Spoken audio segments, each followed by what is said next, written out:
नमस्कार।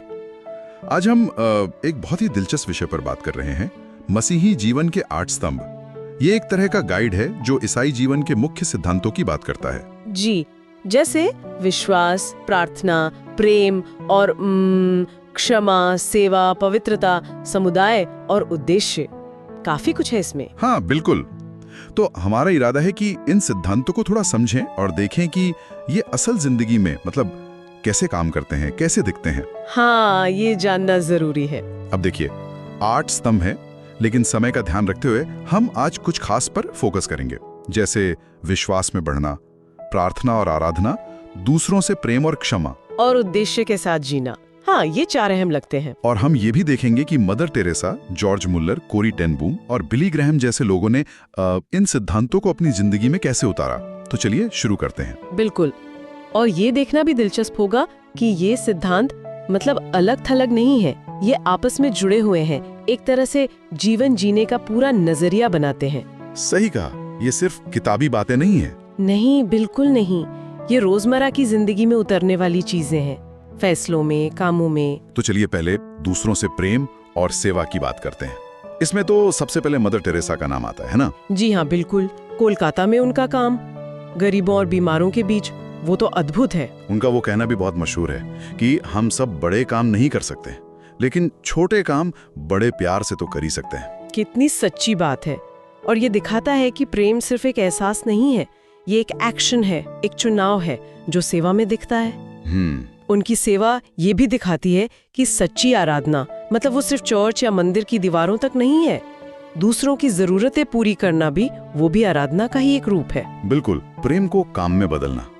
अच्छा, अब आते हैं विश्वास में बढ़ने पर। जॉर्ज मुलर की कहानी, वो तो मतलब यकीन करना मुश्किल है। हाँ, है ना, बिना किसी से सीधे सीधे पैसे मांगे। हाँ, सिर्फ प्रार्थना के दम पर 10,000 से ज्यादा अनाथ बच्चों की देखभाल करना, जरा सोचिए। ये विश्वास का एक बहुत शक्तिशाली उदाहरण है, खासकर जब हालात मुश्किल हों तब परमेश्वर पर निर्भर रहना। जी, और ये सिर्फ निर्भरता नहीं है, उनका विश्वास वो उन्हें काम करने की प्रेरणा देता था।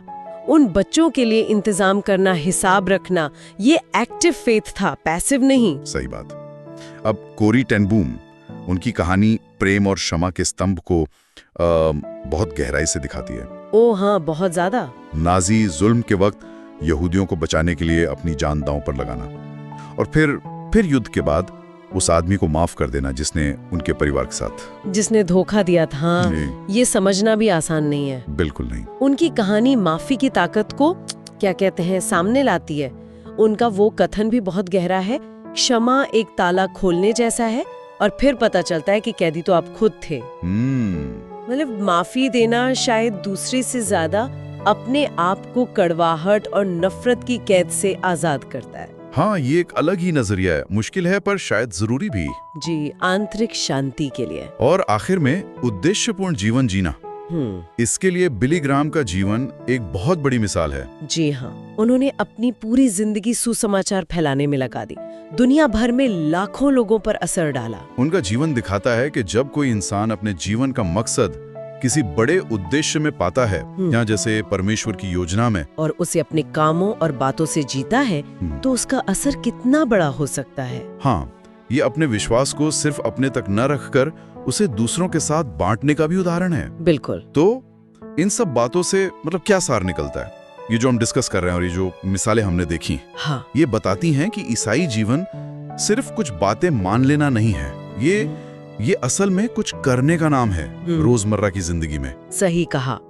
इसमें प्रैक्टिकल कदम शामिल हैं, जैसे मुश्किल वक्त में भरोसा रखना, प्रार्थना को आदत बनाना, दूसरों के लिए प्यार दिखाना, छोटे बड़े कामों से, चोट लगने पर भी माफ करने की कोशिश करना, और अपने जीवन में एक मकसद ढूंढना और उसे जीना। हाँ, और यहाँ एक सवाल मन में आता है सोचने लायक। बताइए कि ये जो बड़े बड़े सिद्धांत हैं, प्रेम, विश्वास, क्षमा, ये रोजमर्रा की जिंदगी के छोटे छोटे मामूली पलों में कैसे दिख सकते हैं? अच्छा सवाल है। मतलब ये जो प्यार, भरोसे और माफी के छोटे छोटे काम होते हैं ना, जिन्हें शायद कोई नोटिस भी न करे, उनका किसी की अपनी जिंदगी पर और आसपास के लोगों पर क्या असर पड़ता होगा? हाँ, ये सोचने वाली बात है कि इन बड़े सिद्धांतों का रोज की छोटी चीजों में क्या मतलब है।